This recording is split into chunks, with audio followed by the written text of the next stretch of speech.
Good morning. Good morning.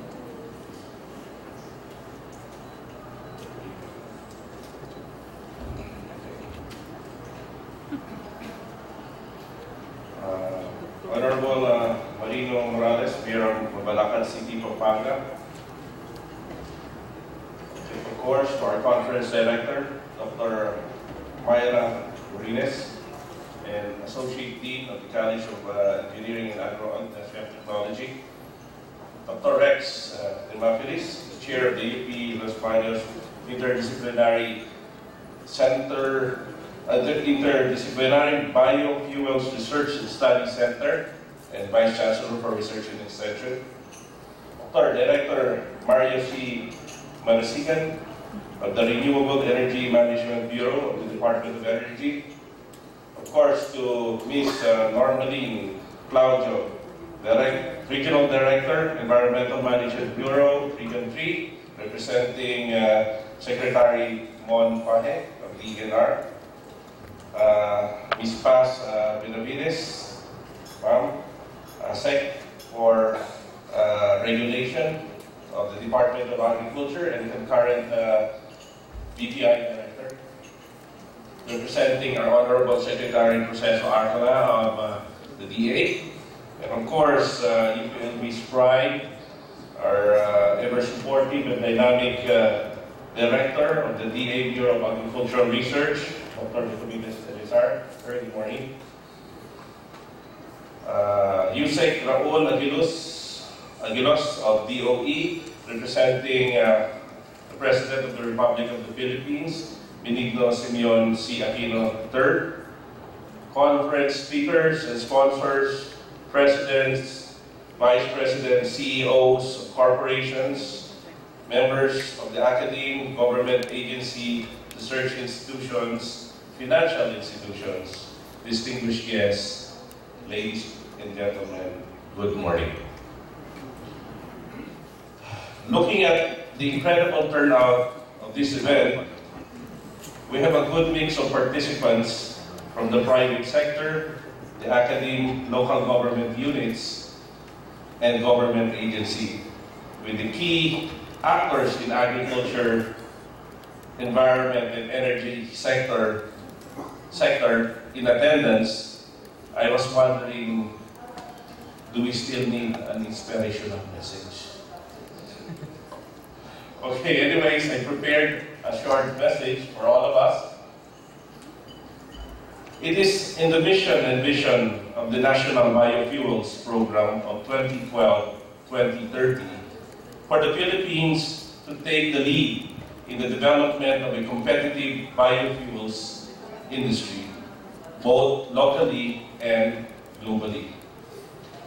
It's a long road to 2030, but if we play to our strengths, we should be able to realize these goals sooner rather than later. And there's no reason why we shouldn't be able to given our enormous potential to be a leader in promoting clean energy. These are just some of our areas of competence. When the Biofuels Act, or RA 9367, was signed in January 2007, we became the first country in Asia to legislate and mandate the use of biofuels. A year later, the Renewable Energy Act, or RA 9315, was passed. It is noteworthy to mention that when this act was signed in 2008, the Philippines figured as, and I quote, the second largest producer of geothermal energy next to the United States, and had established the first commercial wind farm in Southeast Asia, unquote. Of course, it goes without saying that the country is blessed with manifold sources of renewable energy that can be harnessed to reduce our dependence on fossil fuel.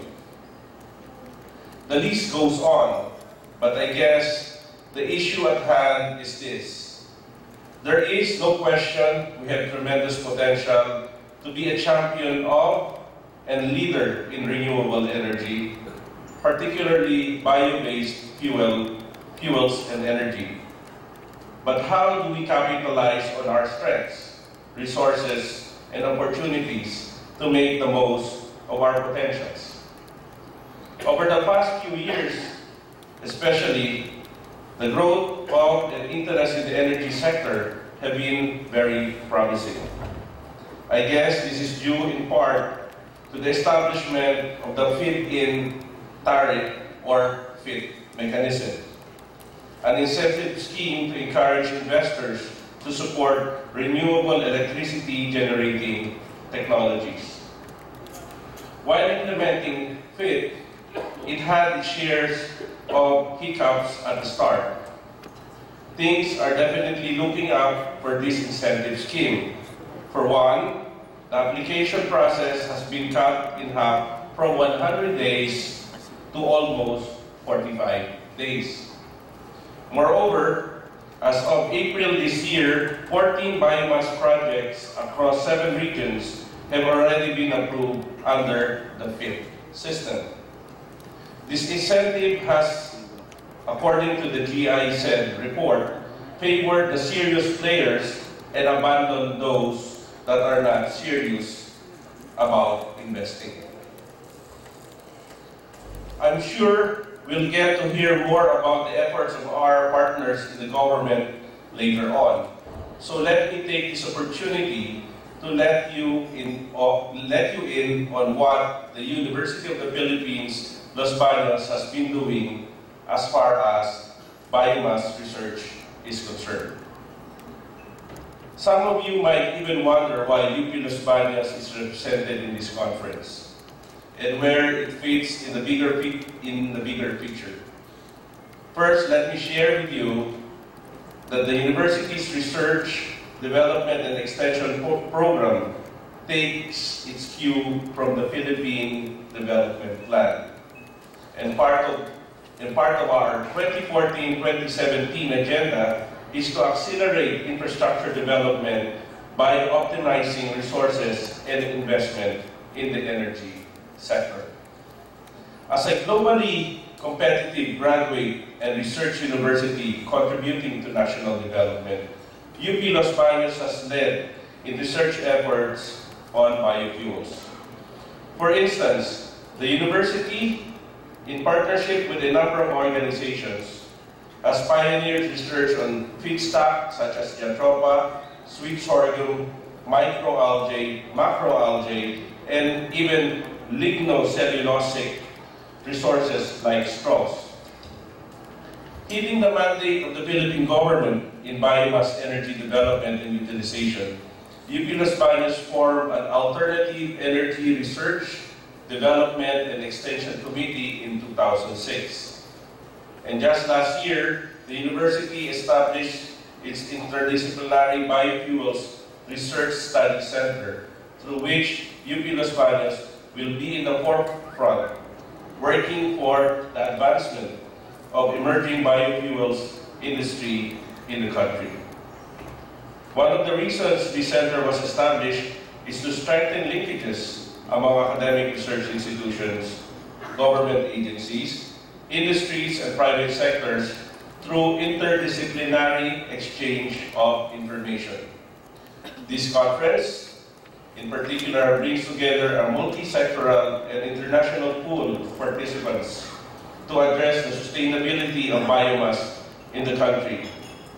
At this point, let me congratulate Dr. Rex B. and his dynamic team for hosting this conference. Of course, this event would not have materialized without the tireless effort of our partners from the Department of Agriculture, Bureau of Agricultural Research, Department of Energy, Department of Environment and Natural Resources. So everyone, let's give them a big hand.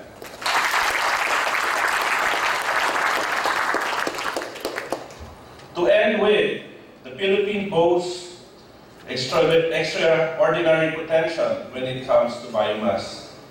To put a number on it, we have a total biomass potential of 4,400 megawatts that remains to be harnessed. Of this figure, Luzon holds the lion's share at 2,100 megawatts. The challenge is how we can maximize our assets such that by 2030, we would have tripled our capacity of renewable energy. We certainly have a long way to go, and this international conference provides a promising venue for us to explore the market potential of biomass for bio-based fuels and energy. With this high-powered crowd in attendance, I'm confident we have what it takes to transform our collective potential to kinetic. Thank you, and a very energetic morning to everyone. Thank you, sir, for his very encouraging words and information.